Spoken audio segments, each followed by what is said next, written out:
Hello again, race fans, and welcome to round 3 of the 2025 Doppler IndyCar Series, coming to you live from the sweeping, historic curbs of Canadian Tire Motorsport Park, Mosport, the true home of BiS.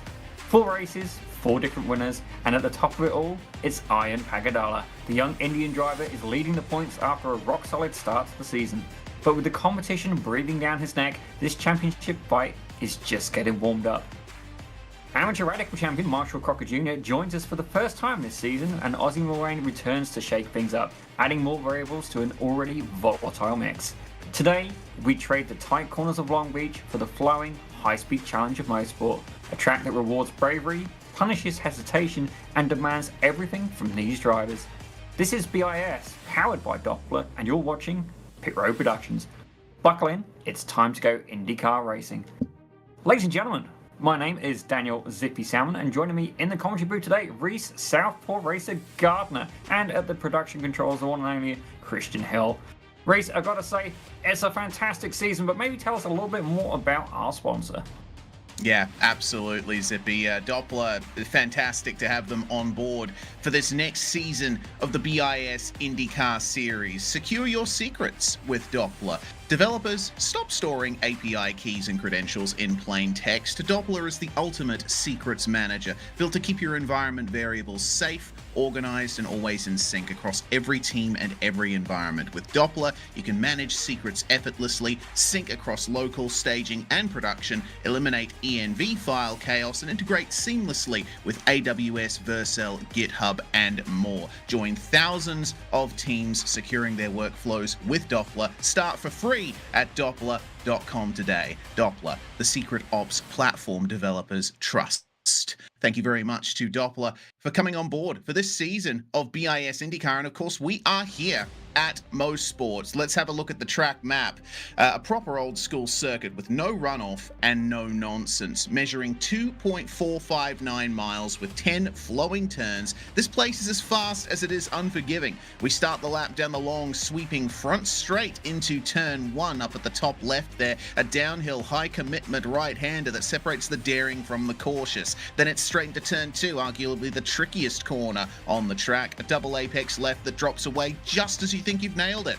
Power through turns 3 and 4, then scream down to Moss Corner. I'd definitely be screaming in an IndyCar. The famous double apex hairpin that serves as your best overtaking opportunity. Get the exit right and you'll be flying up the long Andretti straight with the engine screaming, DRS or push to pass lit, and overtakes on the table. And then the crazy fast right, left, right at turns 8, 9, and 10. Hold your breath and hope the tires stick, because there's no margin for error. This place isn't just fast, it's legendary. If Long Beach last round was about survival, Mosport is about commitment. It's going to be a thriller. Absolutely, Reese. Certainly, it's on the Princess approved track list, but not one I've ever had any pace at. But tell you what, let's have a look and see how these guys have been doing in the points, ladies and gentlemen. And let's take a very quick look here. Actually, tell you what, we're going to do the schedule. Yep. Yeah, we're doing the schedule here. So as you can see here from Sebring, we have George Griffiths there in race 1, Mitch Green took race 2, and then Long Beach with Arjan Pagadala and Clay Morris taking a look there. We're heading to Indy very soon, ladies and gentlemen, with the Grand Prix of Alabama, as it's affectionately called as well, Indy 500, the duel at Detroit, the Grand Prix of Road America, and indeed the Grand Prix of Portland. Yeah, absolutely. Fantastic schedule here. And the Indy 500 is going to be a huge event. So if you're interested in driving, make sure that you jump in for it. Here is the Drivers' Championship, Zippy. It is rather close up the top there between Arjan Pagadala and Shane Larson. Oh, incredibly close, and definitely as well, if you look at the Teams Championship, you can see actually a good battle going on indeed for second place. Nikana Bev Motorsports is there in second, with Hyperion Racing very close behind, albeit a little bit better start, but okay, only a start Nikana Bev running that Nikana Bev Motorsports car, but if you have a look as well, some good battles going on throughout. Yeah, for sure. We're only a couple of rounds in, and so most of the drivers are only separated by a few points, especially down at the lower reaches of this field here. Looking forward to seeing if Matthew Mailman, Tory Pushman, Tom Donoghue and the like will be able to regain a bit of momentum here on some of their results that have happened so far. The race results, the race details thus far here at Mosport, we've got 3 races, I believe, in the bag here. 2 races, sorry, of 30 minutes each. Practice has been done. The drivers are currently in the middle of qualifying, about to end it, and then we'll go into our first race, both of them being 30 minutes. Drivers, of course, need to use both tyre compounds in both races. We've got the red-walled alternate tyre and the harder primary tyre. Drivers are going to have to stop for fuel at some point along the way, and it's a fixed setup, so you're able to change your anti-roll bars and your brake bias on board the car, and that's about it. It's all down to the driver. Fantastic stuff. Certainly BiS always does deliver when it comes to some quality racing, and I'm certainly looking forward to it. Definitely the IndyCar, not one of my strong points, but fair to say with a race format like that, it's going to be a lot of fun. Oh yeah, absolutely. This has certainly been a very exciting championship thus far. Some great talent on display, and it looks like we've just flicked through into that first race. So, Zippy, I think it might be time to go over the grid here. A fantastic set of qualifying laps, and pole position looks like it's gone to Caden Goodrich. Well, indeed, you can see Caden Goodrich there on the front row alongside one of the BiS regulars of Andrew Hardman. As we head back into 3rd place, we're going to have Shane Larson for Hyperion Racing. They're 3rd in the championship right now with Jamie LeVay in 4th. As we head back to the 3rd row, in 5th, we've got Mark McDonald. That is the F1600 champion, ladies and gentlemen. He's there alongside Assad Nakanobev in 6th.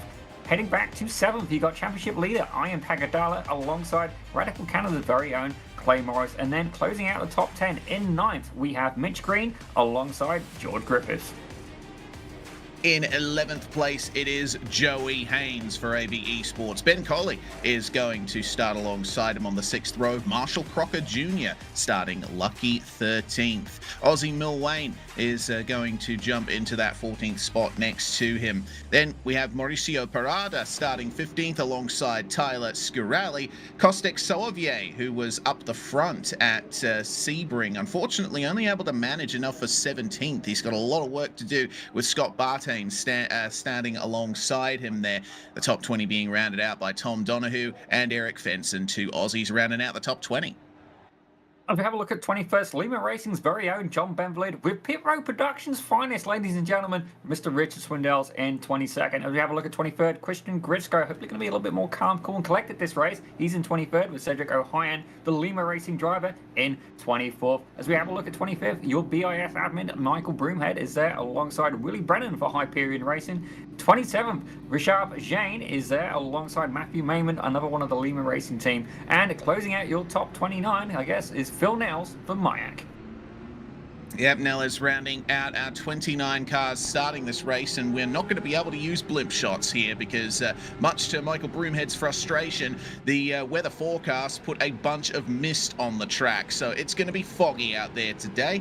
What that does mean is the humidity is going to be incredibly high. It is a very cool 18 degrees Celsius day out there, but the track temperature 34 degrees Celsius at the moment. So yeah, that's quite a difference between the air and track temp. That means that the drivers that have started on the harder compound here will definitely have no issue getting their tires up to temperature. But I think it's about maybe a third to almost half of the field that have decided to go for the soft tire start here.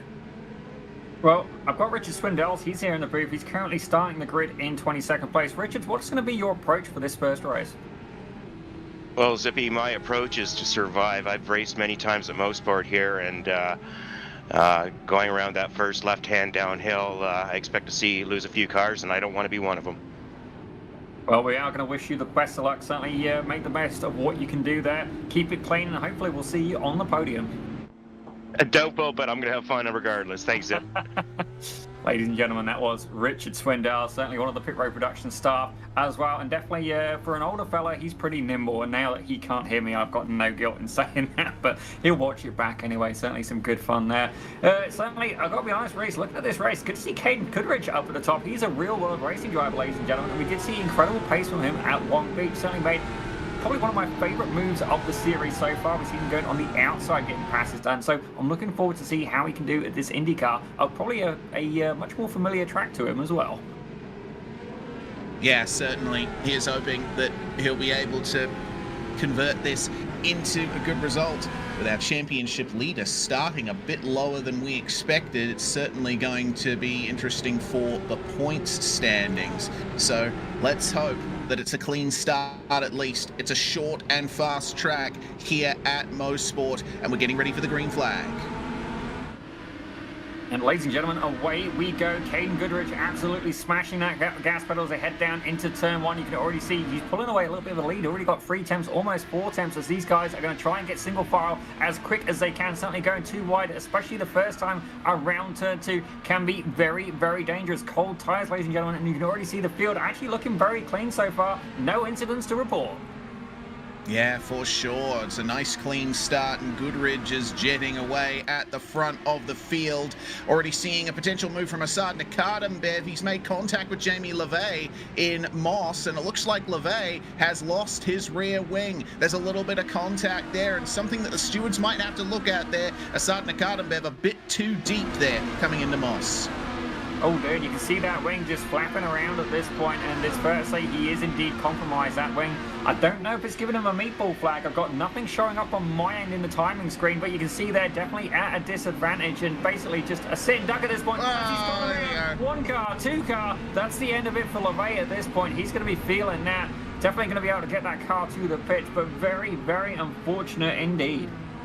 Yeah, that's Jamie LeVay is going to be none too happy with that. It's the slightest bit of contact that can hurt your race to come. And actually, it looks like Ben Colley was the first car involved in all of that. And yeah, a couple of other cars besides finding their way off the circuit, like Kostek Soloviev. So a lot of disadvantage for many.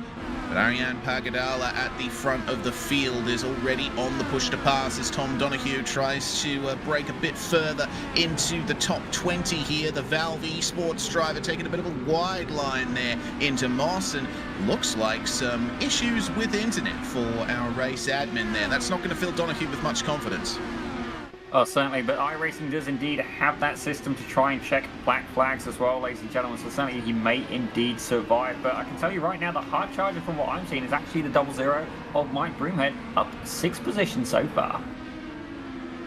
Yeah, not a bad run over the first couple of laps here, and we are projected to have 29 laps of racing here within these 30 minutes, so there's not much time. I mean, it does seem like quite a big number, but it's going to tick away really fast. You know, the fastest lap in qualifying was a 101.9, so they're taking just over a minute to complete a lap here. It's on just behind between Nakadambev and Larson, and it looks like Nakadambev will keep the position coming into Moss there. Larson trying his best to get the exit from the hairpin here and carry that momentum down the straight, seeing that Clay Morris has had a problem. He's falling all the way down the order in the number 48.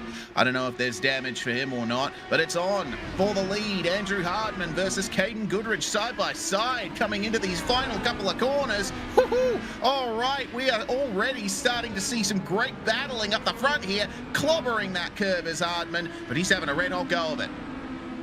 Oh, absolutely, and fair play to him. You know what, you got to go for the battles, just maybe get the tyres up to 10, get him a bit more familiar. But actually, you say that, Shane Larson, he's dropped back 2 spots now. Mark McDonald's been out sneaking by, so he was right beside Nakadambev. I don't know quite what happened there, but I think John Benvelid may have been caught in an incident as well. We've got chaos happening throughout the grid, but the good news is only 1 car currently with a meatball flag, the 444 of Jamie LeVay. Now, we've had a retirement, George Griffiths. He had a poor run through the last few corners. I'm not entirely sure exactly what happened to him, but evidently it's getting a bit interesting in the midfield on board with Nakadambev, though. He's not using push to pass at this stage. We'll see if the slipstream is enough to get him in touch again with Arian Pagadala, who is absolutely charging his way up through this top 5. He wants that championship lead. He wants to extend it. Only way he can do that is by getting the maximum points from today's racing. Look at the wheel work from Nakad and Bev. Remember, Indy cars don't have power steering, so you're going to have to wrench these cars through these very bumpy high-speed corners.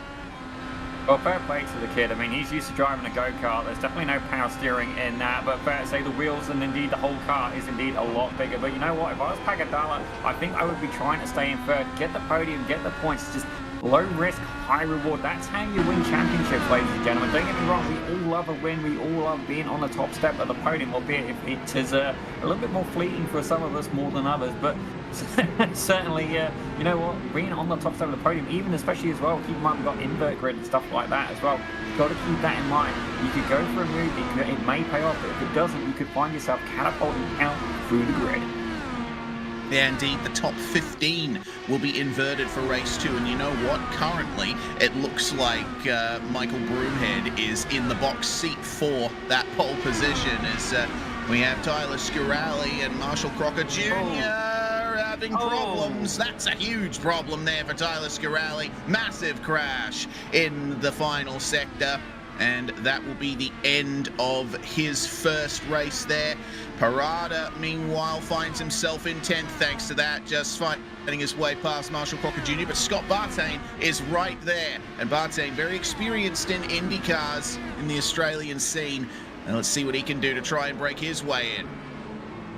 Well, I've got to say, some fantastic battles happening throughout. Actually, Mike Broomhead currently showing up 12 places now. Clay Morris appears to be falling down the order again. Something's gone up with the 48 car, the Radical Canada staff member. As you see there, Maurizio Parada getting a little bit too much curb, almost loses the car. Thankfully, able to keep hold of that. But I believe Christian Gritsko's been in an incident as well. Certainly, he had a little bit of a rough time at Long Beach. And the 91 car, very much not doing well right now, back into 21st. Michael Broomhead's lost his front wing as well. It looks like there was actually quite a big incident.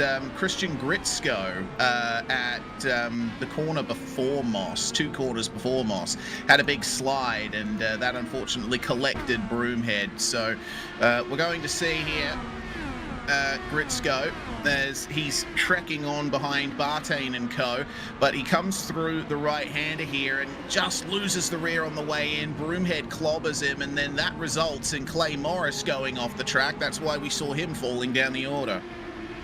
Oh, there you go. A lot of incidents explained there, and it's a shame because Broomhead was going to be in the top spot for that invert grid, but now he's back down into 23rd position. But I've got to say, Richard Swindells is now the hard charger, and he is doing exactly what he said he would do. He's currently resting in 14th place, and he's there. He's with the pack, and you see Tyler Scaralli now, despite that incident. Oh, there you go. There's the replay. Oh, dear. Yeah. Looked like a bit of netcode contact, I think, through the final corner. There was a bit of space between the cars there, but it just turned out to be a big whack for Scaralli, and that's going to be the end of his night there. You can see here he's left the space. We go slow motion, but yeah, it just feels like a bit of understeer from the car on the inside. It was detected by the sim as a bit of contact. So unfortunate there for Tyler, but he'll waste no time getting back out on track and trying his best to find his way back up through the field. Well, certainly accidents do indeed happen in BIS, and don't get me wrong, there's a very high standard of drivers. There's a reason I'm in the commentary booth now, ladies and gentlemen, because I cannot compete with these guys. But then not only that, it's actually it's just over 2 years since I started commentary, and it was actually the first thing I ever commentated on was indeed BIS. So certainly I'm very happy to have him here on Pit Road Productions, a huge part of actually Pit Road Productions, not just, coming to be, but, continuing to grow. So a huge thanks there to Mike Broomhead, Christian Hill, and indeed yourself as well, Reese Gardner. And then not only that, the whole community of BIS is loving the support. But I do see that we had Tom Donahue, he got caught in an incident as well, and had a meatball flag, which he had to go and serve through the pits. Yeah, that's not ideal there for Donahue as we find our way to Mark McDonald. He wants to try and break into the top 5 here. He's got Joey Haynes for very close company. Fastest lap thus far, belonging, of course, to Arian Pagadala. currently in third and still trying to chase down Andrew Hardman. What can McDonald do, though, to fend off Shane Larson as well, who also wants that spot in the top 6? Larson falling back from third. His initial run in this race has not gone to plan, so he's got a lot of work to do to find his way back up. Oh, certainly. You know what? Attrition is a huge thing. And actually, Marshall Crocker Jr., I know it's his first round here. He's currently in 13th. He's managed to stay where he started, which fair play to him. But I am expecting him to start finding a little bit more pace. But you know what? We'll give him a little bit of an easy break this week. I mean, he's just won the Radical Amateur, BiS Radical Canada Cup. He won the amateur division there. Fair play to him. Stepping into these cars is a different story. But right now, you can see the top remains pretty much unchanged for first and second. Caden Goodrich, he had a battle with Hardman earlier, has been able to retain those positions. But Ian Pagadala up 4 spots, now sitting on the 3rd step of the podium. Yes, and Pagadala is one of the drivers who started on the harder compound, so he's got a little bit more life in those tyres. We're going to have to keep track of who is on which tyre, because pit stops will be coming up at some point.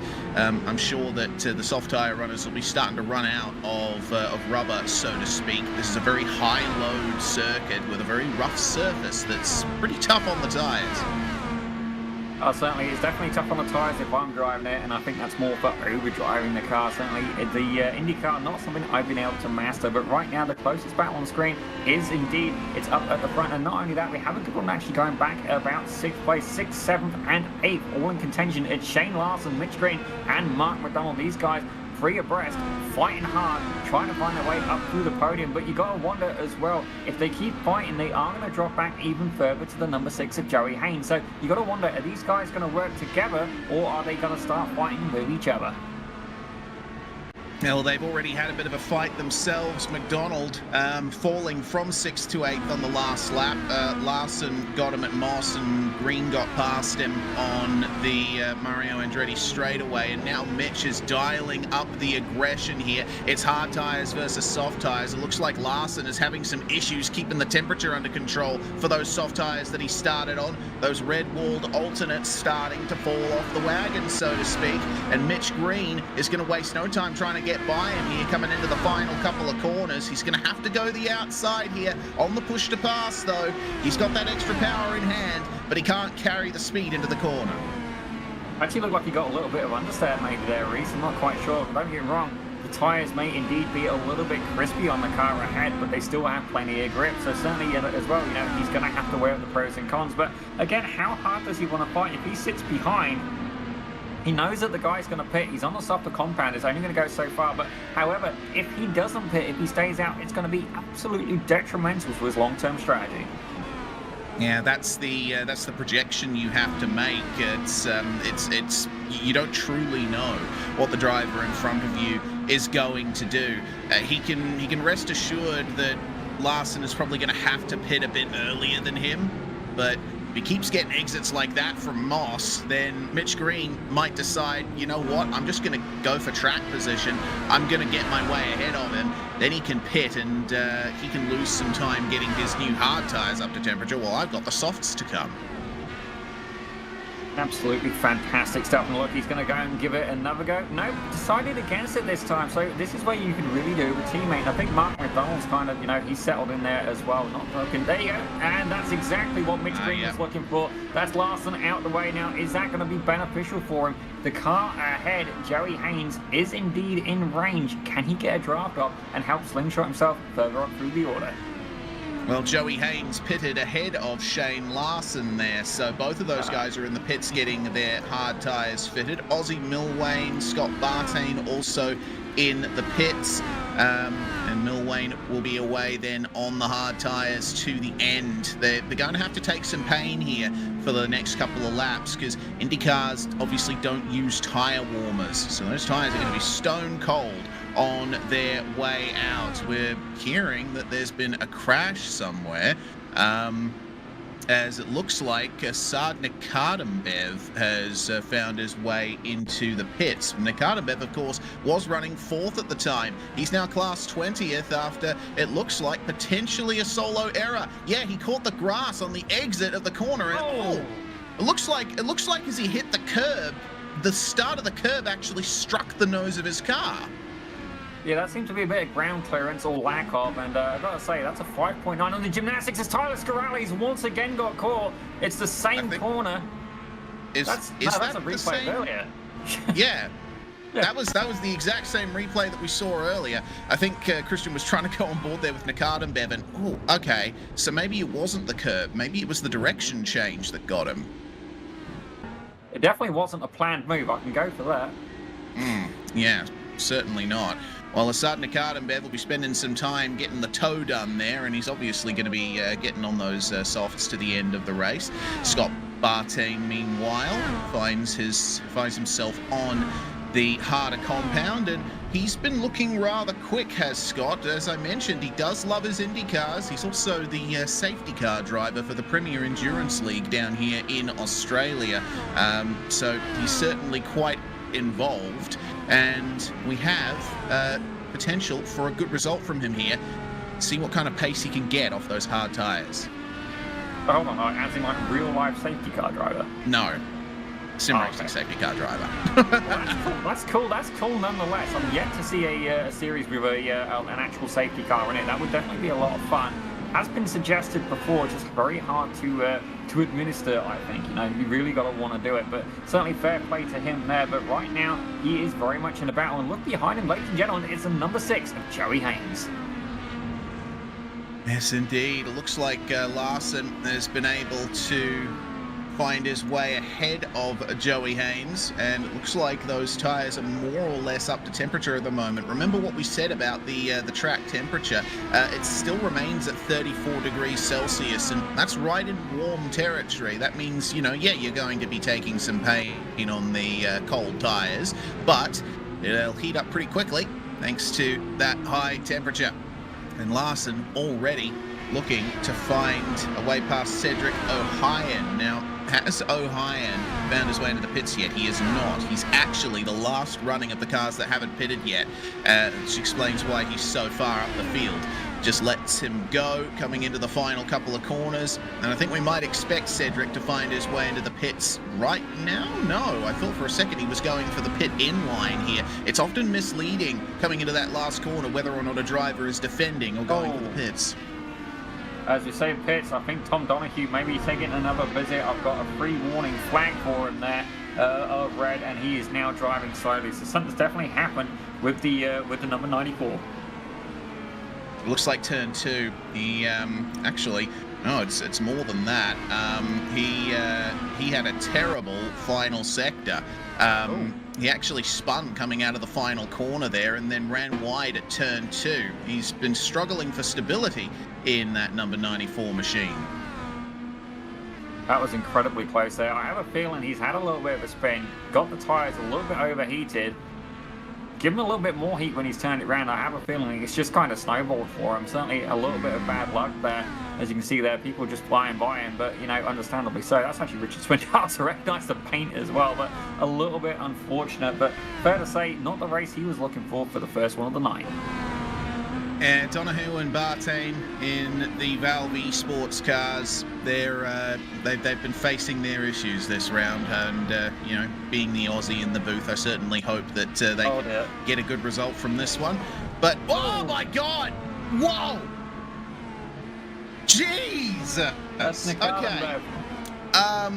Yeah, okay, so Willie Brennan must have gotten the fright of his life just then. Well, it's Haynes. It might be Haynes then.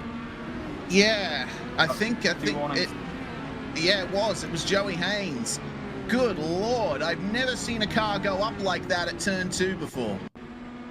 This is definitely going to be a replay job. Let's find out first what happened to the 230 machine of Asad Nikardambev. You can see that he's got the slipstream. He's looking to make a move, going around on the outside, and he's run wide, clipped the wheel, and then better say he's lost traction.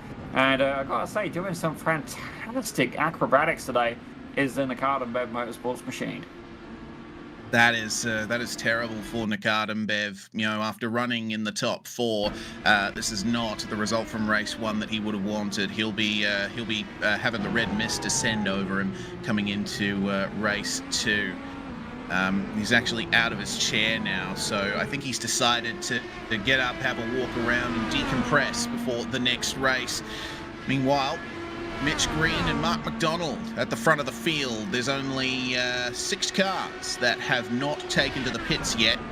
Caden Goodridge pitted on the last lap, in fact. So he's the leader of the cars that have pitted.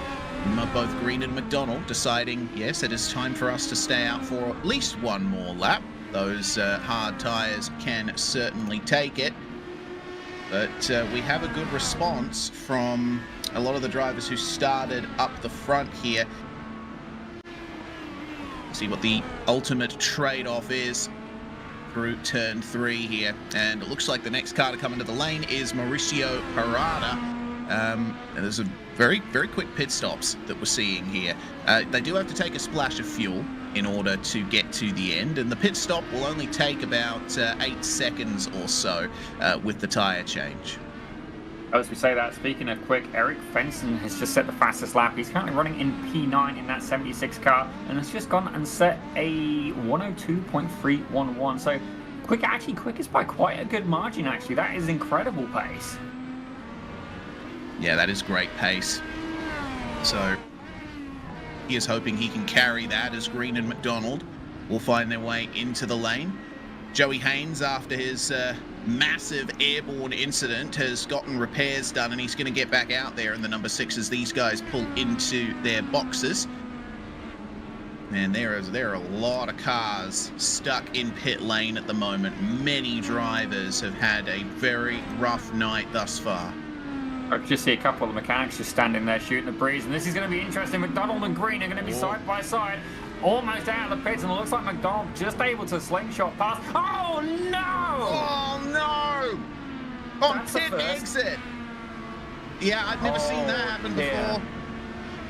McDonald, he was trying to get the speed up, but the tyres were still too cold. The turbo came in, and he spun. Mitch Green could do nothing to avoid that, and now they're both going to have to spend extra time in the lane. They were both on for a great result here today, but it's going to come to nothing. You just see they got a little bit of a wiggle, and it's fair to say that the walls weren't moving, and there's not really much room to try and catch it. And I feel bad for the driver of the Rust Racing machine there. Unfortunately, just a little bit too keen, carried a little bit too much speed, and there you go. There's a view from Mitch Green. Nothing that he could do about it. Fair play to him. I definitely don't think there's any malice involved there, but you see McDonald hard on the brakes. Mitch Green, you see the yellow line on the left of your screen, making sure he doesn't cross that, because otherwise he will indeed get a pit lane exit penalty. Certainly, I do know somebody in this commentary booth very, very good at collecting black flags when it comes to pit lane. Indeed. Well, that's going to be Mitch Green slowing down in time for pit entry. There's going to be no black flag for him there, as it looks like that's Willie Brennan getting off to a start once more. Seems that Brennan had his own share of problems here, but Green will take those repairs and hopefully be able to get a classified finish here. Unfortunately, Green has a mechanical black flag thanks to that incident with Mark McDonald, so he's going to be spending some time in there. Well, I do believe something happened with Martin Crocker Jr. as well. At the minute, we're almost ricocheting between incidents. There's just so much going on. But right now, we're going to stay with this battle. It's between Ozzy Milwain and Eric Fenson. Certainly, we know Milwain can drive. He did have a little bit of a talking to from the stewards in this season so far. Definitely was a little bit of out of character for him, but he is now back, and now he has Fenson, the 76 car for Entropy Sim Sports, breathing down his neck. He absolutely does. Oh man, I tell you what, I've just gone back and seen the incident for Crocker. It was at Moss as Green was making his way back around to the pits. Unfortunately, a bit of a 3 wide moment gave Crocker some damage there. So that's that context for that. But for now, keep an eye on Eric Fenson here, turning in very nicely for Moss, looking for that position in the top 5. We'll see if Aussie Milwain is under threat here. He's on the push to pass as Svensson. And looking at lap times, he's actually been running quite quick. He took 0.5 of a second out of Milwain on the previous lap. Well, fair play to the guy. Certainly, if you want to try and get the better of Milwain, you're really going to have to bring your A game. We know that guy can drive. He's been in BIS for several seasons, and it's fair to say, you know what, he can drive a downforce car. Certainly, actually, a couple of things about him. There was some Aussie Milwain in the F1600s, but by all means, correct me if I'm wrong. Certainly, Fenson, I believe it's his first time in BIS, certainly this season. It's great to have him on board, and he's definitely showing he's got competitive pace. As you see, Milwain almost dipping a wheel in the grass there. Certainly, if he does that, he will find himself very struggling for grip, as I just heard a little bit of a bang. Everything appears to be okay. I do have Costech Solo getting an off track, but looks like everybody's going fine at the minute. Mitch Green, the only one with a meatball flag. Yeah, indeed, and you can see why Eric Fenson is so fast right now. He has switched those alternate compound tyres on. Milwain, meanwhile, started on the softs and is now on the hards. So that looks like a reasonably easy move, as easy as it can get anyway in terms of IndyCar, coming into the final couple of corners. That is a top 5 for the Aussie. I've certainly had a bit of an experience with the Fenson brothers. They competed in various sports car series down here in Australia, and they've decided to go international as well. So good to see them out there. But yeah, it's looking like a good run up through the field there for Eric. Where did he start? 20th place. Honestly, that is an incredible run up through the field. He's currently the hard charger in the race with 15 positions gained. The next one would be Willie Brennan, who's currently back in 12, up 14 spots. And actually, the next battle right now is indeed, it looks like Mauricio Parada has entered that mix. You can see him just trailing there. He's about 0.5 of a second behind Milwain, but you know what? Let's look at the tyres. Milwain, again, he's on them harder tyres. So is he going to be under attack very soon from the 81 of Mauricio Parada? He's going to do push to pass, and he's going to try and find his way past Fenson, but man, there's no grip out there on the outside line. Both of them struggling to keep their cars straight through this final sector. We're only going to have 4 laps to go when they cross the line right there. So time is running out to sort out the final position in this top 5. As you say that, I'm keeping a tab on the gap between Goodrich and Hardman as well. It was at 1.3 seconds, and Hardman able to take out about 3 tenths. So we're just going to keep you verbally informed on that for now. Certainly, we'll keep an eye, see if it drops down any closer. We may have a lead battle. As Tyler Scarelli, he's having a fight with Grant McDonald as well. But the closest action right now, it is indeed between the 76, the 14, and the 81. Yep, closest fight on the circuit at the moment that involves more than 2 cars. See if there's any push to pass. So it looks like Mauricio Parada's using it. Keep an eye on the timing tower on the left-hand side. If you see those arrows going to the right, that means they're using push to pass. Aussie Milwain doesn't need it. He's going to go around the outside of Fenson, and Eric will have to yield coming into the final corner. What a move! That was an absolutely fantastic move by Milwain, and I wonder if this is going to work out in his favour. What he needs to happen is he needs Fenson and Parada to start going at it wheel to wheel. As I thought there was going to be a little bit more dirt than Fenson. Excellent car control there. Good job. But Mauricio Parada, we know this guy, he likes to make his way. He's definitely not afraid of a pass. Is he going to line up Fenson in the 76 and try and then take a chop at Milwain? Yeah, who's going to take that chop? Obviously, there's been a few drivers that have had parts of their cars chopped off in this race. Oh my goodness! Fenson catches the grass. He just manages to keep it out of the barrier, though. Well recovered. I'd watch that again. Yeah. That's incredible save. Hint, hint, Christian. Let's see a replay of that. Wow. I mean, obviously, it's a shame for Fenson losing that spot. It seems like the soft tyres will take a while to come back under temperature, but just see here in the braking zone, all it takes is probably like 1/8 of a tyre width on the grass there, and that's enough to completely lose all of the grip there. That's one of the highest load sections of the circuit as well. You're going through a dip, you're at high speed, you're under brakes, you're trying to turn in for moss. It's very easy to overwhelm the car. I gotta say that man needs to partake in a I don't want to say because we can't encourage such antics, but certainly he is a lucky man and should try and apply it financially, ladies and gentlemen. We'll put it like that. He's definitely, you know, mate, don't get me wrong, he's Australian. I don't know what they have for like a four-leaf clover kind of deal. Maybe Reese, you can expand on that one, but he dodged a bullet, it's fair to say. Indeed. Well, yeah, some lottery kiosks have four-leaf clovers hanging up. It's an international symbol at this point. In any case, looks like as we enter our final 2 laps, we've got a battle on for second. Ariane Pagadala trying to keep up with Andrew Hardman, but Hardman here chasing down Caden Goodrich for the lead of the race. Now, let's see, they're both on the soft tyres here, but oh man, I was hoping to find some measure of difference between these two, but it doesn't look like there is one. They both pitted 10 laps ago, and they're both on the soft tyres, so this is straight up a battle between the two, and I think maybe it might come down to who has the most push-to-pass left.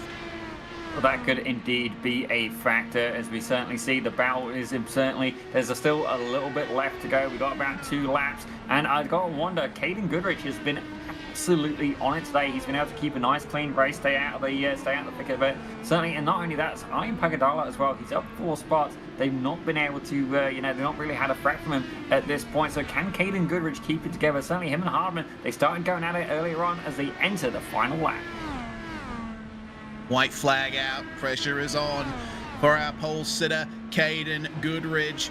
Andrew Hardman is firing it into every corner here, and man, he's really got that car balanced. It is very nice to see. Of course, it is a fixed setup, so it's not a case of major setup differences, but he's managed to drive around the setup to get the best out of it. And look at the exit that he gets from Moss. Goodrich gets a bit of momentum back, but the slipstream is there for Andrew Hardman, and potentially the push to pass as well. Here's the momentum. Can he get close enough for a move into the final couple of corners? Goodrich is going to go defensive. They're going to draw side by side as they enter the corner. It's not going to be enough for Hardman. He's going to have to round up the throttle here, maybe do an inside move at the final corner. There's no room to get it done. Caden Goodrich exits the final corner in the lead, and he's going to win race 1 here at Mosport. Oh, good drive by him, but there's a battle happening in 3rd place. Something happened to Ian Pagadala, I believe. Oh, that was close. Shane Larson almost got him. Almost. We have to find out what happened to Pagadala. Oh, that's contact after the flag. Lawson goes for a bit, and then that didn't look very good. Okay, so we might have to get a bit more context for that, because Shane Larson, I'm watching it on my end now, he actually passed Pagadala for 3rd coming into the final corner, and Pagadala raced him very hard to the line. Yeah, we definitely need to see a replay of that one. Certainly, Pagadala was about 6 seconds behind Hardman when I checked in, as it looks like something's happened with Richard Jane. But let's see exactly what happened at the close of this race. You can see there, Pagadala's there on the inside, Larson is on the outside. Okay, oh, got a little bit of a slide there. Bit of a run that Larson's gone off, bumped the wall. Pagadala gets it a little bit loose. Yeah, I don't see anything wrong with that. Yeah, it was hard racing, but I got to say, it just came down to both drivers making mistakes at stages and going too deep. Larson trying to go for the move at the final corner was just too late on those brakes. Oh, thankfully, nothing to worry about there. Just over-exuberance, ladies and gentlemen, as we take a look at the results. Caden Goodrich started pole. He finished pole. Power to him, with Andrew Hardman very close behind in 2nd. Ian Pagadala took 3rd. That was the battle I was watching just a moment ago, with Shane Larson in 4th. Ozzie Milwain, he returns and gets 5th, with Mauricio Parada in 6th. Eric Fenson in 7th, with Scott Bargin, the safety car driver, in 8th. Kostek Solowaj, he takes 9th, with Richard Swindells. He did exactly what he said he'd do, making the top 10. Absolutely great run there from Swindells. Christian Gritsko finishing 11th from 23rd. Willie Brennan started 26th and finishes in 12th. Cedric O'Hine from 24th to 13th. Marshall Crocker Jr., he suffered a bit of damage on the way, had to settle for 14th. Michael Broomhead finishes a lap down, but in crucially 15th place, which is going to give him pole position for race 2. Ben Colley, Rishab Jain, Mark McDonald and Joey Haynes also finished a lap down, but it could certainly have been fights in the upper midfield to top 10 win for all of them. And Tyler Scurali, unfortunately, 2 laps down after a massive crash in the opening laps. You see John Benvalid, he took 21st with Mitch Green. He got caught up with Mark McDonald having that pit exit in 22nd with Tom Donahue. Definitely not his day in 23rd. George Griffiths took 24th with Assad Nakar going through, well, if not one, maybe 2 spare cars at that point in 25th with Matthew Mailman in 26th, Clay Morris in 27th, Jamie LeVay, an early retirement for him in 28th, and Phil Nels, I don't believe I actually saw him on the grid in the end. Yeah, interesting to see. Doesn't look like Phil did take to that start. So that's going to round out our results there for race 1, Zippy. And I'm looking forward to the grid invert for race 2.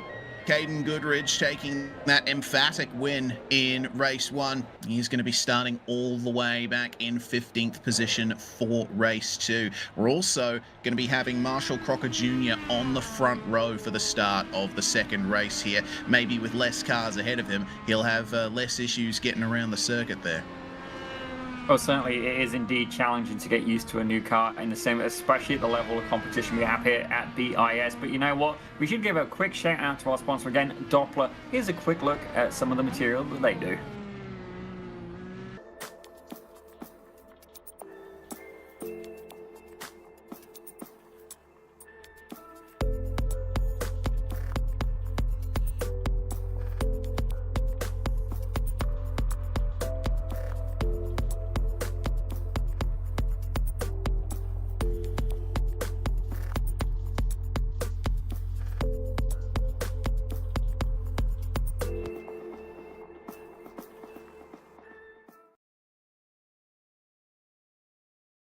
Well, ladies and gentlemen, welcome back, and they are currently in the warm-up with Assad Nakar, both sat in the fastest lap. Who we've got to see here? Biggest thing, it's great being fast at lapping, but you need to make sure that you indeed deliver. But I've got to say, Reece, certainly an interesting race indeed. Definitely, I've got to admit, Richard Swindell was able to pull off that attrition there, moved up incredibly well. But with this order being rearranged, I think it's definitely going to throw a spanner in the works. Yeah, I mean, the top 15 completely inverted. We've already seen the chaos that it can provide at the opening rounds of the season. Here at Mosport, a track with very high average speed, I mean, I would argue it's probably just as much about survival as Long Beach. We saw a lot of attrition there. We saw quite a bit of attrition in race 1 here at Mosport as well.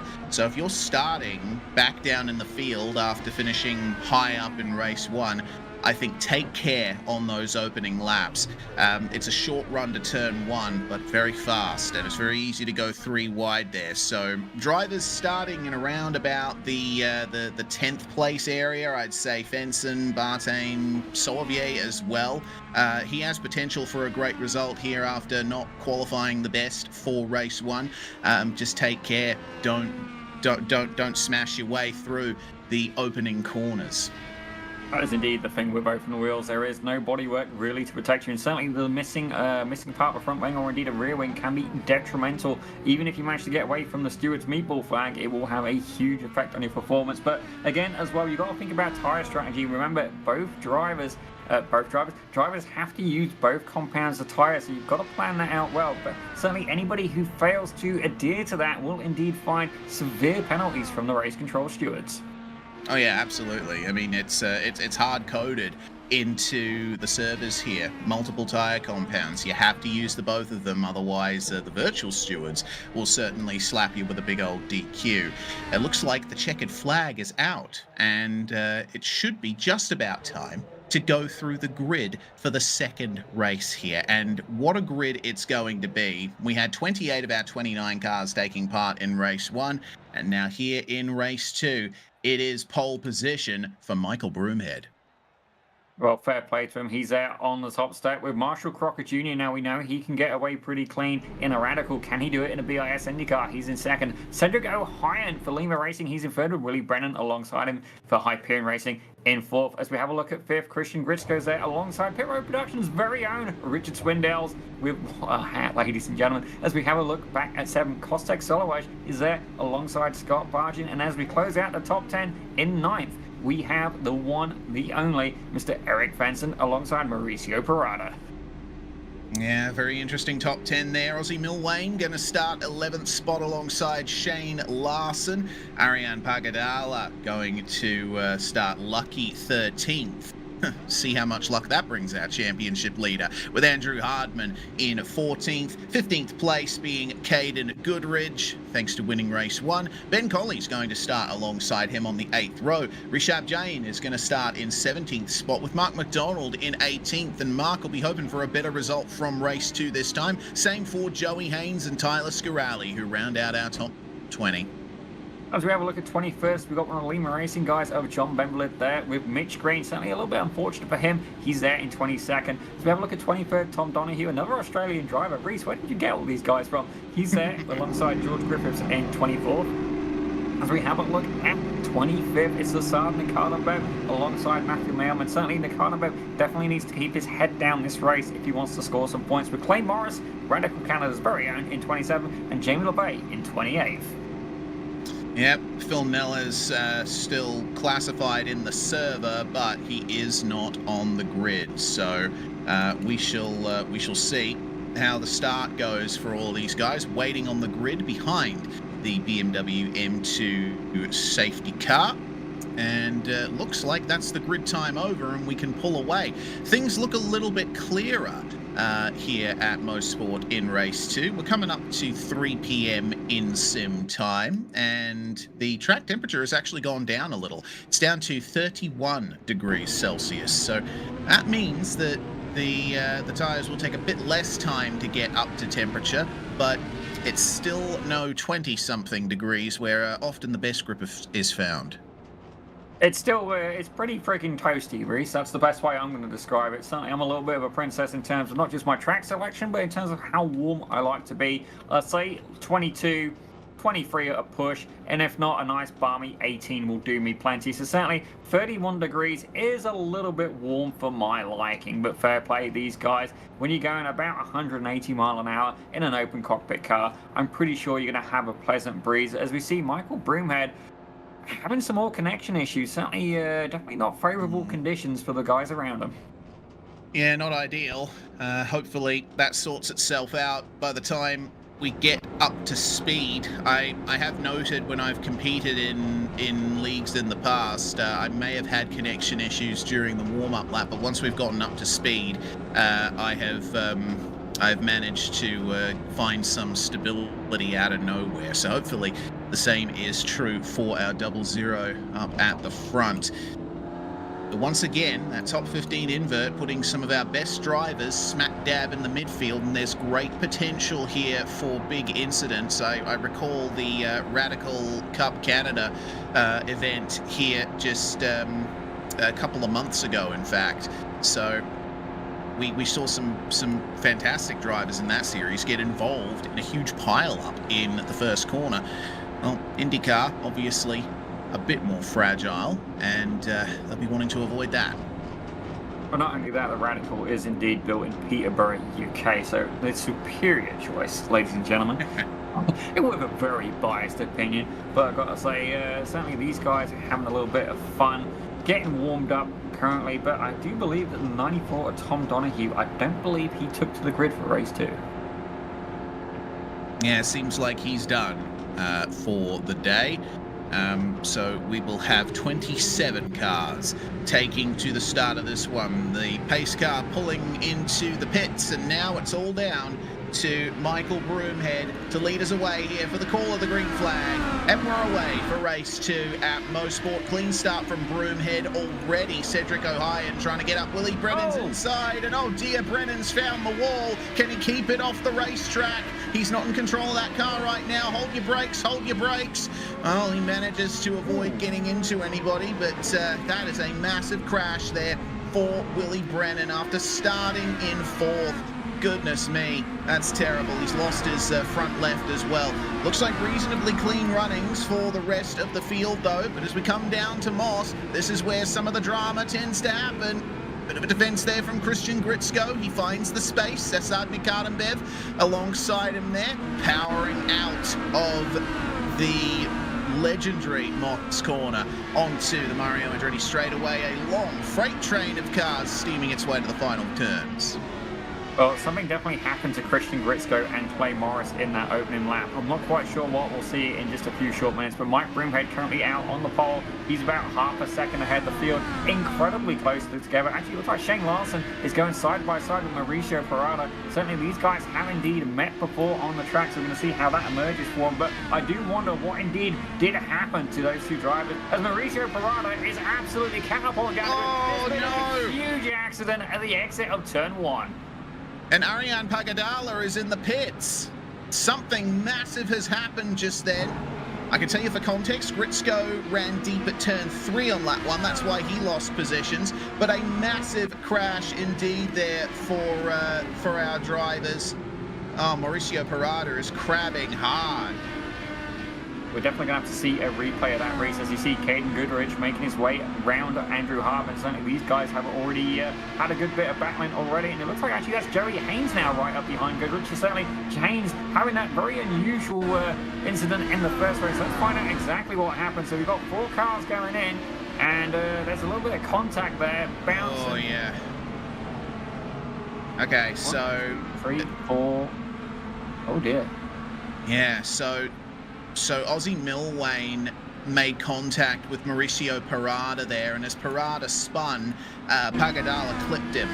There was nowhere for Ariane to go, so into the wall he went, and Parada ended up getting collected by one of the Lima racing cars, I believe. It was John Benvalid.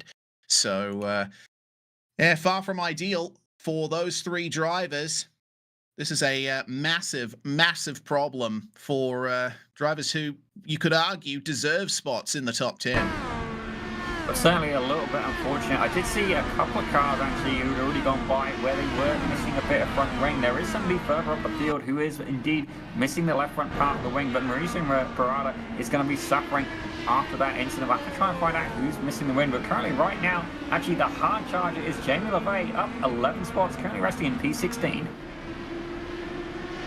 And we've unfortunately got mechanical black flags for Scott Bartain, for Mauricio Parada, for Mitch Green as well. I'm not sure where Bartain picked up the mechanical black flag, but I'm sure we can find out at some point in the future.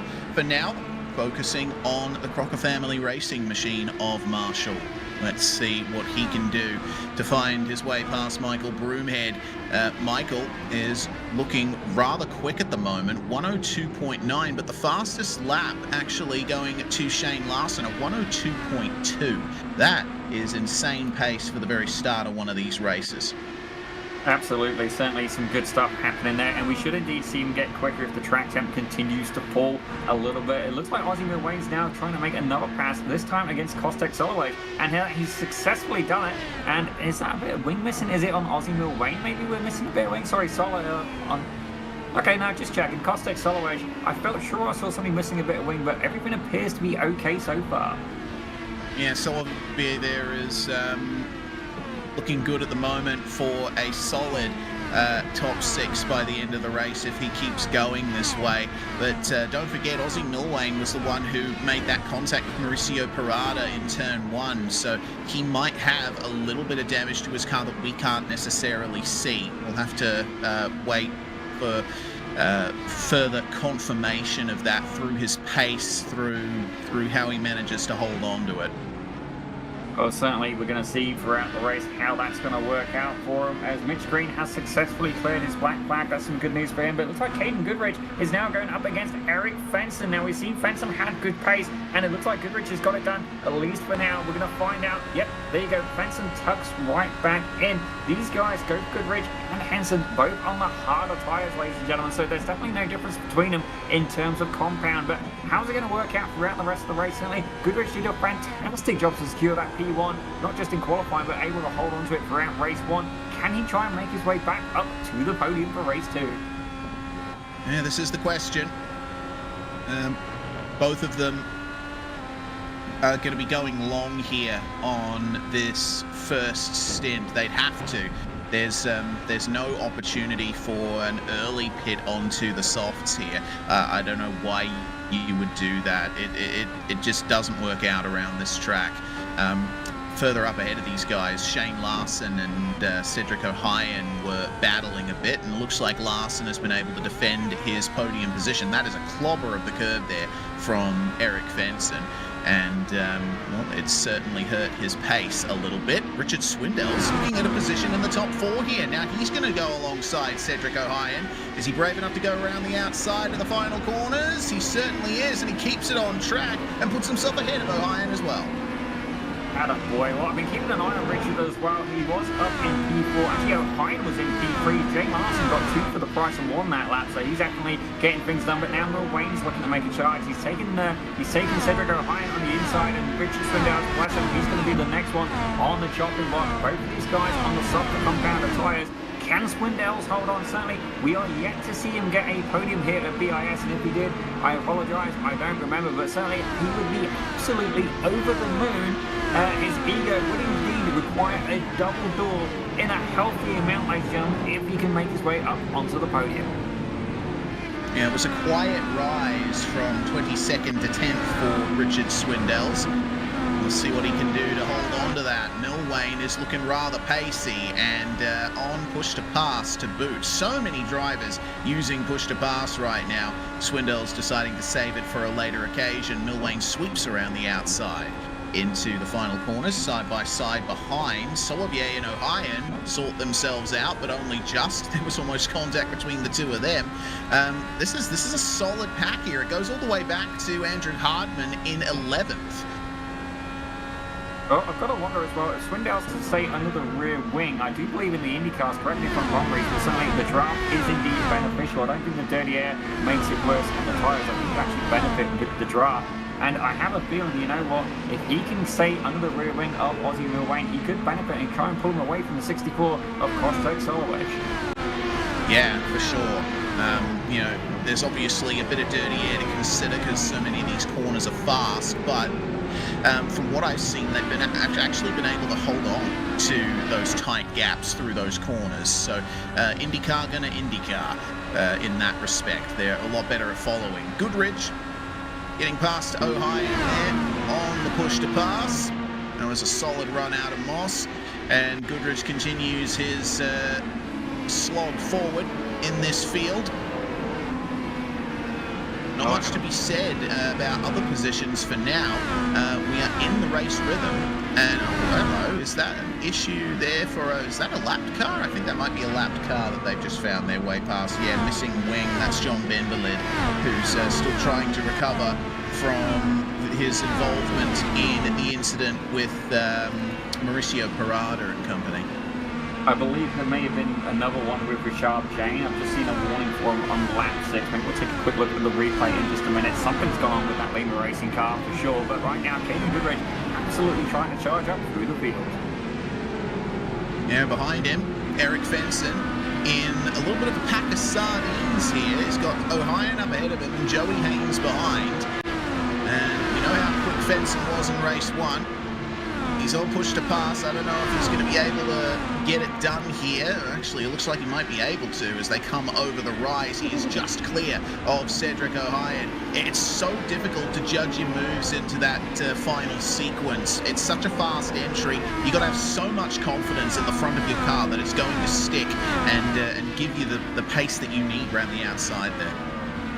Well, certainly, you know, you got to start thinking about technique as well, and indeed like the tactic. How much do you want to push? His tyres are only going to last so long, and if they fall off, the detriment is pretty heavy from what I hear. Shane Larson making a move up on the inside. Who's that now? That's Marshall Crocker Jr. This is a battle for second place, ladies and gentlemen. Mike Broomhead, you see him there at the front of your shot, half a second ahead. Yeah, Shane Larson getting on the podium in race 1. He's going to try and win race 2 here. Getting that track position over Crocker, and Larson responding to that slightly poor exit from Moss with a bit more in the way of push to pass. The Hyperion Racing machines have looked very quick here in the Doppler BiS Indycar for 2025, and further pace being made up on the series administrator, who continues to lead the race but dips a wheel into the gravel at the exit of the final corner. On to lap 11 now. And don't forget, we are projected for another 29 lapper here in race 2. So if you started on the softs like it seems Larson did, now's about the time. Maybe that pace is going to start dropping off, but he's going to take everything those tyres have, dips a wheel in the grass. That's a little bit too hard there into turn 3. Crocker gets back by.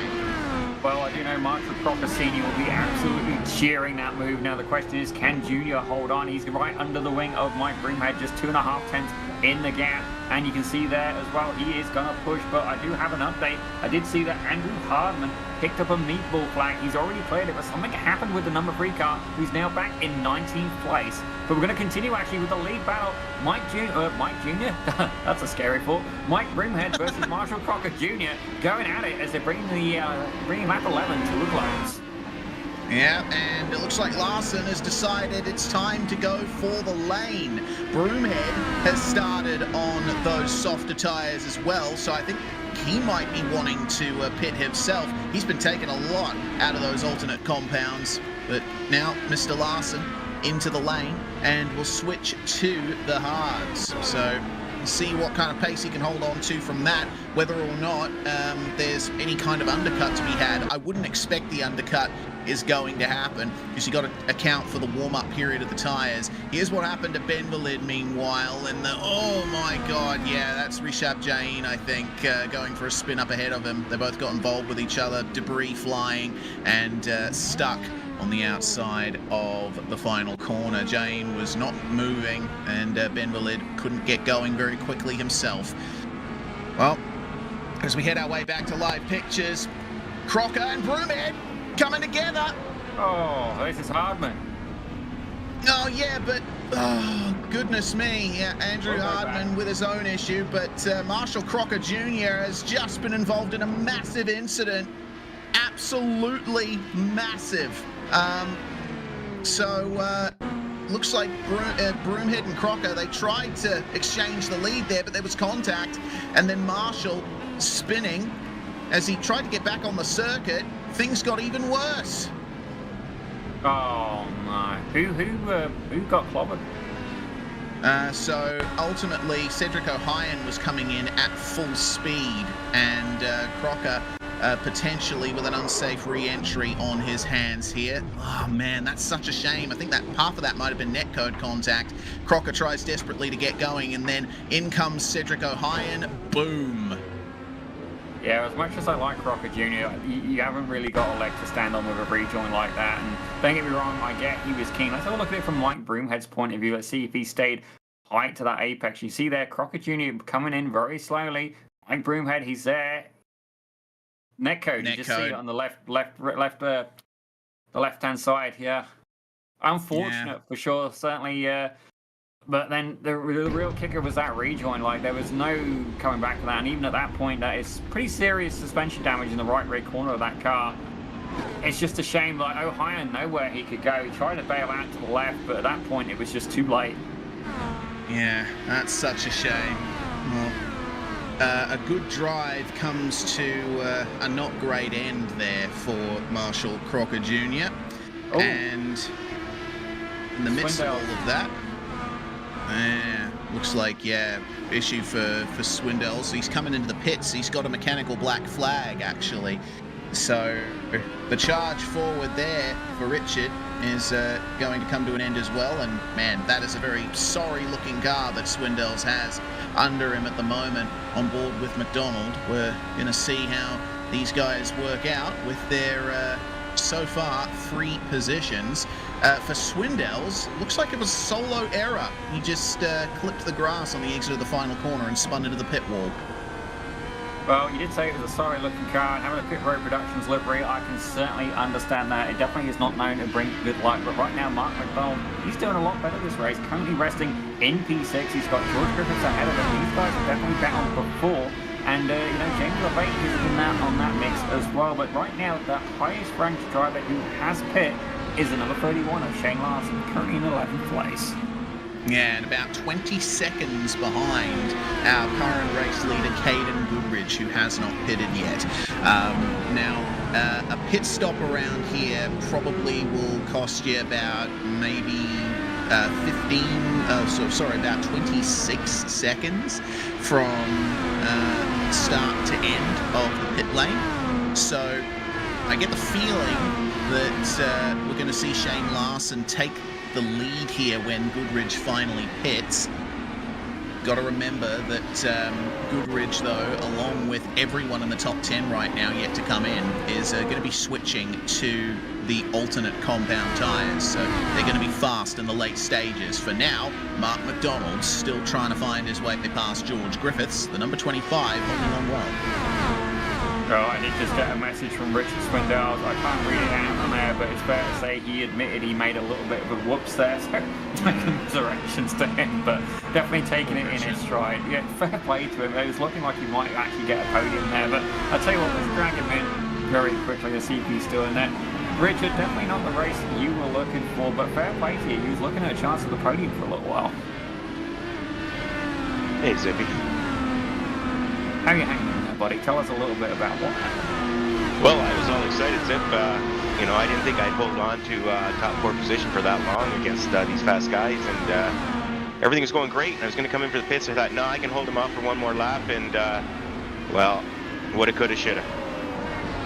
Well, definitely you do get our commiserations, and fair play to you for being up so high. But Richard, we're going to see you back at the next round of the BiS Indycar Championship, and if not, we'll see you before that on another Pit Road Productions broadcast. Have a good night, guys. You too, buddy. You too. Oh, yeah, well, definitely not the night he was looking for, and neither is Matthew Nailman, and you see he's had a little bit of an incident as well. But right now, oh dear, did you just see something in the background, or was that just me? Yeah. That was, I think that was lapped car. I think that might have been Ben Valid. Yeah, no, Mailman. 41. Yeah, it's Mailman. That's a shame. The Lima Racing cars, they had those flashes of pace here today, but the race has just not worked out for them. Matthew here, just waiting for a gap to fall back into. He's not having a good time today. I will say fair play to him though. He does do his best. He realises he's not he's not race-winning pace here, and fair play to him. I definitely wouldn't be either, but he very much makes sure he gets himself out of the way, and he'll even pull off track. You know what? I appreciate the guy, continuing to attend, and you know what? His great sportsmanship as well. And certainly Lima Racing as well, especially when we do the BIS Ride at the Canada Cup. They often put up practice sessions just completely off their own back, and they invite other people to join them. So fair play to them. Great bunch of guys, and not only that, Cedric O'Brien does run in the North American Series that's done by FEL. So certainly a huge cheering for them in the Lima Racing team. Yeah, Eric Fenson to the race lead. Caden Goodridge has pitted, and that's going to put him, I think, in effective third as things stand. Shane Larson still leading the way on drivers that have worked out their strategy to the end. Fenson here probably looking at round about effective 4th or 5th. Broomhead, meanwhile, has already come into the lane himself. He only has just come out, and now he's got some very close company in the hands of Caden Goodridge there. Unfortunately for him, Goodridge, the winner of race 1, seems to have a bit of a pace advantage there. Our top 2 are in the lane, Eric Fenson and Kostek Solovye, and it looks like everyone in the top 6 has come in now. So the field will shortly be cleansed. See if Jamie LeVay follows them in as well. Certainly some good action here at Mosport, and you just see, I think that was Mike Broomhead who's just shot by there as well, so that's looking good for him. Certainly Caden Goodridge is one of the few drivers that's going to be on a soft tyre at the end of this race. You see, we got side by side coming out of the pits. We've seen how well that can emerge earlier on. Clay Morris, Hank Leota. Oh dear. That's a who's big that? lot of smoke. I think it's Eric Fenson. Oh no, it's all gone wrong for Eric Fenson. Into the runoff area at turn 2, no grip on the front of the car, and that's going to be race over for the number 76, who was looking for a fantastic result here today. You'll see it happen here when he gets off the pit limiter. Just a slide and a half spin, and then the rear tyres are overheated, and he tries to get up to speed, hits the bump, spins around. That's exactly the same thing that we saw happen in race 1 to Mark McDonald. Well, fair play to him. He was lucky no one else managed to get involved. Actually, very fair play to both him and Mark McDonald on that. Certainly, in some ways for McDonald, it's a little bit of a commiseration there because it's not just him who's had that little incident going out the pits. Benson Bowen, I'm very much done. No front end grip on that car. Definitely not the result he was looking for. Had incredible pace here today in Mosport. Yeah, certainly did. Well, another falls and many more gain as a result. Clay Morris has found himself in 9th and starting from 27th place. That is something he can certainly be happy about. You know, we're only going to be, I think, 9 laps to go when they cross the line next. So those soft tyres have come on at exactly the right time here for Clay. Can he get past Mark McDonald in that traffic cone livery Rust racing machine? Well, McDonald a little bit of push to pass there to regain the gap a bit. And he's going to try and chase down George Griffiths himself. Yeah, certainly. We've seen George Griffiths competing in another series we've had here on Pit Road Productions, and he is indeed very potent indeed. Don't get me wrong, very, very different car. It's a Formula V or Formula 1200, depending on what you want to call it. But right now, he's currently resting in 7th place. McDonald, 9/10 of a second back. Clay Morris actually very hot on the heels of McDonald there. So I have got to wonder as well, are we going to see a big shift? Certainly Clay Morris, very capable in a high downforce car. He's currently in 9th, but can McDonald hold him off? That is the question. We saw, we can see that there's not much ahead of George Griffiths at the moment, so he has the luxury of undisturbed air over his front wing. But see the driver's eye view here coming into Moss. You see just how much the elevation change affects the car here and how precise you have to be. There's no tarmac runoff down there, so you put a wheel off and you are as good as done. Yep. Solidly pooched. And the way the bumps translate through the steering as well, look at him come into the final corners here. He's just tipping it in at super high speed, and then you got to try and slow down, avoid those high curbs here at the apexes of these corners, and a little bit of oversteer as well on the final turn exit as well. And you're instantly back into turn 1. You get no opportunity to rest around here in an IndyCar. Certainly not, and I do see a couple more drivers are having a little bit of fun in the broadcast chat right now. Richard Swindell saying, was someone running my paint? Aussie iFix. Just having a little bit of banter there. Marshall Crocker would petition to fix iRacing netcode, so he's aware of what happened there. And then William Brennan agreeing with Richard in terms of how well today went for him. Certainly, oh no! Oh no! Mark McDonald tried to get past George Griffiths, but ends up underneath him. Well, that's an awkward way of... I'm not going there, but we'll take a quick look at the replay of that. Very unfortunate indeed. Wowzers, that was a high-speed crash as well. You can see here McDonald, he's there. He's on what's going to now become the inside as they head into Moss. We'll slow it down a little bit for you here. Incredibly high speed as you enter this corner. You want to take as much curve as you can. Looked like it was a little bit of rear-end instability there for McDonald right before he turned in. And I think he might have been going a bit too deep into Moss anyway. I'd like to see that from Griffith's perspective. Yeah, for sure. Reese, by all means, take over on covering this incident. We're going to pick at your vast experience here on this one. So, on the outside, there's McDonald. So, we slow things down here. And if you want to turn in for Moss, you want to be doing it right about here. Griffiths decides to go in for it, and I think McDonald actually collected the start of the curb there. I think that's what sent him out into Griffiths. That and the huge momentum he was carrying, it meant that both of them ended up in the wall. That's such a shame for these two. They were both on for a solid top 10 finish, but ultimately comes to nothing once more. Yeah, you could see the suspension compression as he hit that bit of curbing. Definitely, he'll be kicking himself for that. And Mark McDonald, I will say, he is a good sportsman as well. I'm sure he'll be sending an apology over to Griffiths. Certainly, Griffiths was very much along for the ride in that in the number 25 car. But we're rejoining with Kostek Soloway. He's currently looking to try and make a move here on the 00 of Mike Broomhead. Yeah, Kostek on for a potential top 4 here. If not a top 5 if he doesn't succeed in getting past Broomhead. But he's looking quick. Took a 10th out of Broomhead on the last lap. And He'll undoubtedly be using what's left of his push-to-pass here in the final few laps of this race. There he is. See the purple arrows and Broomhead still having those internet issues. That's why the positions were swapping for a second there.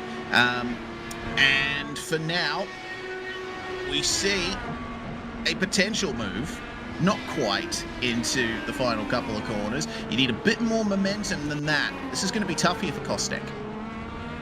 Yeah, certainly Kostek has shown incredible pace. Definitely had a couple of incidents, same as anybody here at BiS. Attrition has been quite potent indeed, but right now he's currently running in P5, but the hard charger right now is Clay Morris up an incredible 19 positions. Yeah, brilliant stuff from Clay Morris there.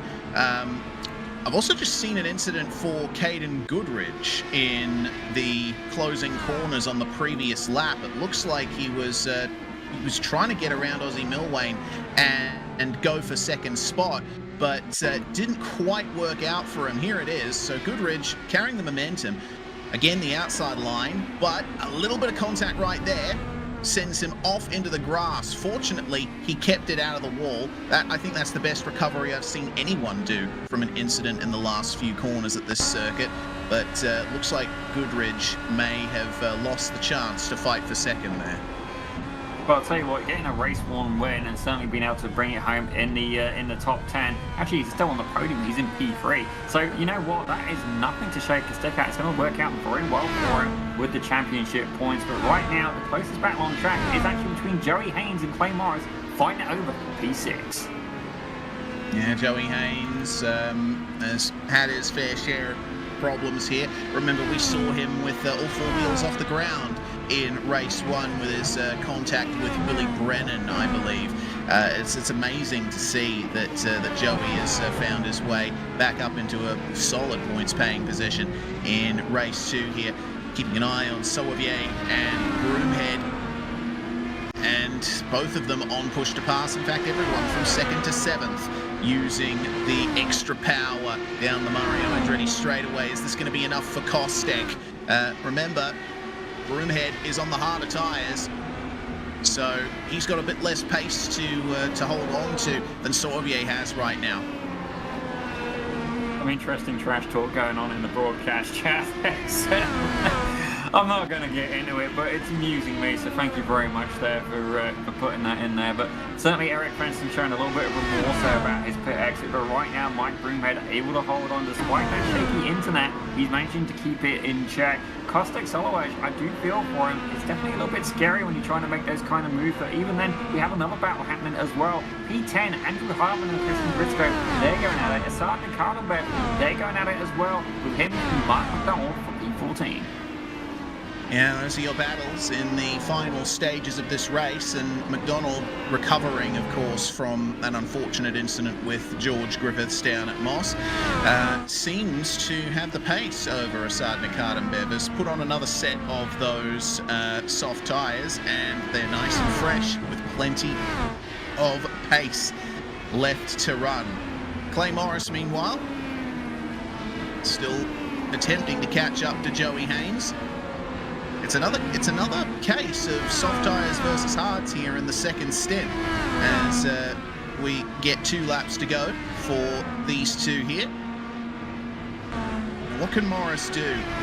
I mean, he could potentially go for it at Moss, but you know, I find that every overtaking opportunity at this track, it comes with a disadvantage, doesn't it? You know, as Morris hits the grass there. If he wanted to go for it in Moss, then he'd have trouble down the straightaway, and if he got the move into the final couple of corners, he'd be on the outside. He'd be on the dirty part of the racetrack. You know, you got to have some bravery to get moves done here. I almost think it's going to cost him a couple of the push to passes, and he needs to make sure he can get right up under the wing of Joey Haynes. Oh, it's the last lap. Oh, fantastic stuff as they head onto the check your flags out. That was quick. Shane Larson's won the race. That's pretty quick. Yeah, looks like it was a timing thing. Potentially the pace, average pace worked out that we ended up completing 1 less lap than we were supposed to. The checkered flag came out and Shane Larson has won the race. There you go, ladies and gentlemen. He does it not just with a win, but incredible stealth as well. Pulled away a 2.3-second gap, moved up 11 positions from where he started on the grid. A fantastic job by him. Clay Morris actually still remains with that hard charger. Fair play. I've got to admit, I do feel that we need a hard charger award, but that is not my call. Certainly, it does. Some places will not have it because they don't want to encourage such antics. But for someone like me who has racecraft and no pace, generally something I like to aim for. But definitely an interesting race indeed. We saw some absolutely horrific crashes, but I gotta say, it made for some great entertainment. Yeah, very entertaining night in the Doppler BiS Indycar Series. And Shane Larson turning things around from that finish in race 1 where he and Ariane Pagadala were scything in and amongst each other, still managed to grab a 4th place from the first race here and capping it off with a win.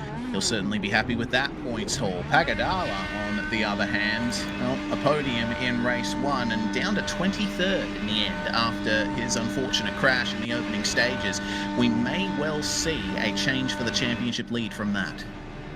Well, certainly, I think that was from the Cardenberg Motorsports. Hyperion did incredibly well today. Obviously, Shane Larson getting that podium just now. That's going to help move them up in the standings. But I see we have about time where we should do the results, and then we're going to be looking for some interviews. So, ladies and gentlemen, if you're watching, you are a driver in this race, certainly if you, especially on the podium, you need to be getting yourself to that interview room pronto so we can have a chat with you. But right now, Shane Larson, after that beautiful donut, fair to say I can't eat it, but I probably want to. I'm pretty hungry at the minute. But Shane Larson, the Hyperion Racing Machine, he takes a win for race 2 with Aussie Milwayne in second. Caden Goodrich again on the podium. That's 2 podiums in one night. Fantastic stuff by the Real Life Racing driver. He's in 3rd with Mike Broomhead, Series Admin, in 4th. Kostek Soloway, he takes 5th with Joey Haynes in 6th. Radical Canada's very own Clay Morris in 7th with Ben Colley in 8th. Tyler Scaralli in 9th. And Andrew Hardman closing out your top 10. Christian Gritzko started in 5th, but had some problems on his way to 11th. Jamie LeVay making a recovery from a terrible race 1 result to finish in 12th from 28th. Cedric O'Hyan started in 3rd, had to settle for 13th. Asad Nakadembev fighting up to 14th after losing out in the first race. Mark McDonald, he was on for a top 10, but unfortunately coming together with George Griffiths. 15th is his result. Mitch Green finishing in 16th place ahead of Scott Bartain. Griffiths recovering to 18th, getting out of the pits there. And then we get into retirement territory led by Eric Fenson and Richard Swindells, 2 drivers who we were sure would have a top 10 here. Well, certainly, it was looking good for a while, but Matthew Mailman takes 21st with Marshall Crocker Jr. in 22nd, Ian Pagadala in 23rd. So certainly a good couple of drivers in this list that we did not expect to see down there, with Willie Brennan in 24th, John Benvalid, he takes 25th with Richard Jane in 26th, Mauricio Parada in 27th, Tom Donahue in 28th, and then Phil Nails failed to start this last race. Yes, indeed. Such a shame for many of the drivers further down the standings. But Zippy, it looks like we have Shane Larson in the booth with us. Well, Shane, what an absolutely fantastic race for you this evening. Certainly going to make up 11 spots in that last race. Tell us how you did it.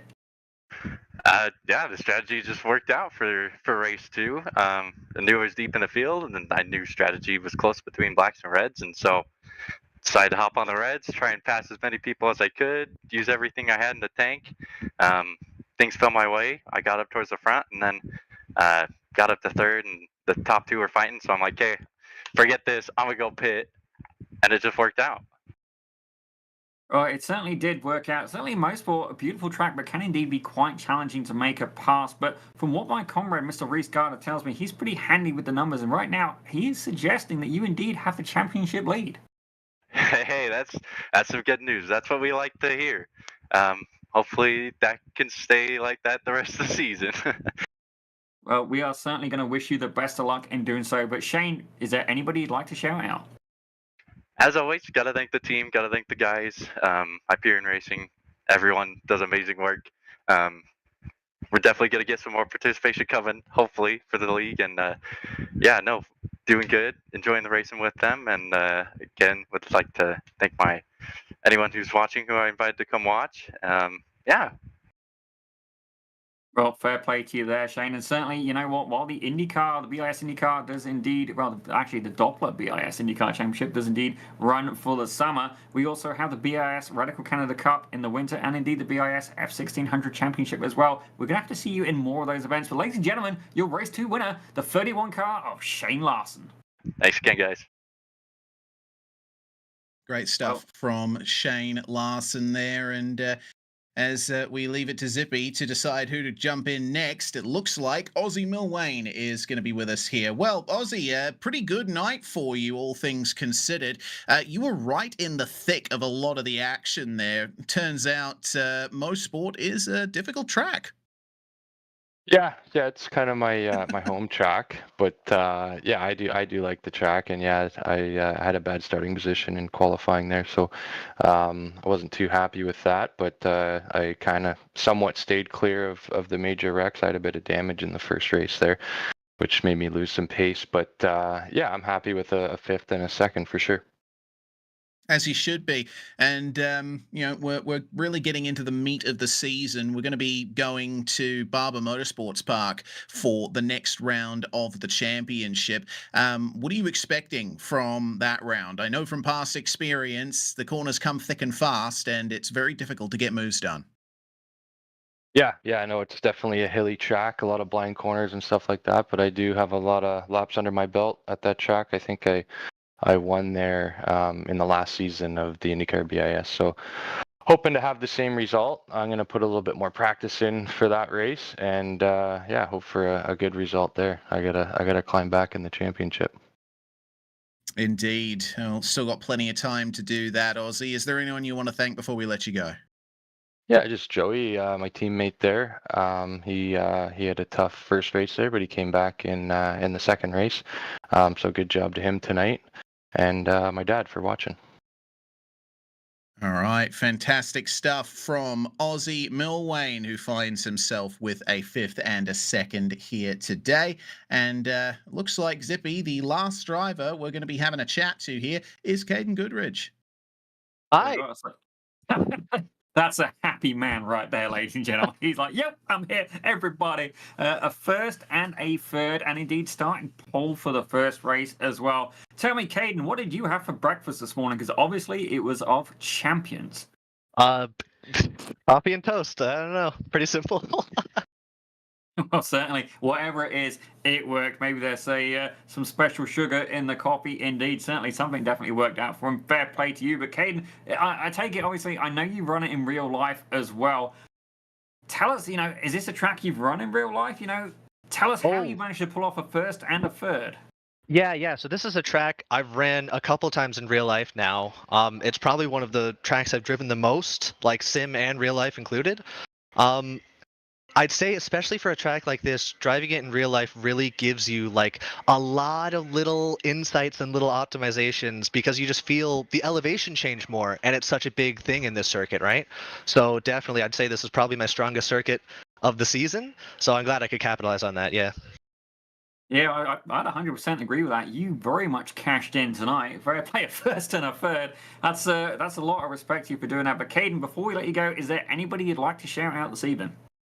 I'd like to shout out Hip Motorsports, actually. I was having a bit of internet troubles at home, so I went over to Hip Motorsports. They're a sim racing facility here in Canada, and they've been super kind and gracious, let me stay late to do the race here, so just huge thanks to them. Oh, ladies and gentlemen, if you want to advertise your sim racing lounge, that is indeed the way to do it. Not only does he just do the race, he gets a first and a third, and then gets to shout you out on the broadcast, so fair play to him there. But Caden Goodridge, congratulations, first and third tonight. Great haul of points. Thank you so much. Oh, absolutely fantastic stuff this evening, ladies and gentlemen. The question is, Reese, do we want to speak to Mike Broomhead or not? Tough call. Very tough call indeed. I think him being the series administrator puts it into favor. So let's drag him in to have a chat. Mike, welcome. Tell you what, bit of an up and down night for you, but it was mostly up. Started 25th for race 1, up to 15th, gave you pole for race 2, and you finished 4th from it. Good points day for you. Yeah, not too bad considering. I think I only started on pole just out of sheer luck there. But yeah, try to hold on to the fast guys. Like, it was really difficult. The primaries for the end of the race was hard to just defend those spots. I was trying not to lose too many, but yeah, it turned out pretty well. And ultimately, another successful round of the BiS IndyCar Series. There was a fair amount of drama and incidents, of course, but that's to be expected with the level of competition in this league. Going to Barber and the Indy 500 for the next couple of rounds. Very significant part of the season. Yeah, it's going to be a good time. I just want to say sorry to Marshall there for a bit of netcode. Obviously not what we want from that, but we build on, we have some fun, and we go to the next one. But Barber's going to be a nice traditional track. We're usually pretty good there. I won there last season, so I'm hoping to at least get something back for that. And then our only oval, the Indy 500, Indy 500K, because we got to fit it into a nice little time slot. So it's going to be on the Wednesday night. So hoping to get the regulars out, and if there's any more spaces, then we'll be making a call. But yeah, it's going to be a good time. We've still got quite a few races, and everybody's enjoying themselves, I believe. So pretty good. Excellent stuff. Well, big thanks to you, Mike, for putting the series together, getting everything together for us here at Pit Road Productions as well, and congratulations on your results tonight. Thanks so much. Thanks to Mimi, the girls, the family, and you wonderful people for putting on the show, and everybody that we race with. It's nothing without any of you. So thanks so much. Mike Broomhead there, continuing on into the sunset. As the sun sets on this broadcast, Zippy, I'm looking forward to the next round of the championship. 2 weeks' time, we're going to be racing in Alabama at Barber Motorsports Park. Difficult circuit, to say the least. Oh, very much so. Definitely a little bit of elevation change as well. And certainly I think that turn one could be a very good passing opportunity. But ladies and gentlemen, if you want to see more of that, you're going to have to come back in about 2 weeks' time, May 7th at 8:30 p.m. Eastern. But that's pretty much all from me. My name is Daniel Zippy Salmon, and joining me in the booth today, Mr. Reese, the Southpaw Racer Gardner, and at the production controls, Mr. Christian Hill. Thank you very much. And actually, Pit Road Productions will see you again tomorrow night. We've got the MV Sim Sports Sports Car Challenge. So just tune in on for that for 8:55 Eastern. Thank you very much.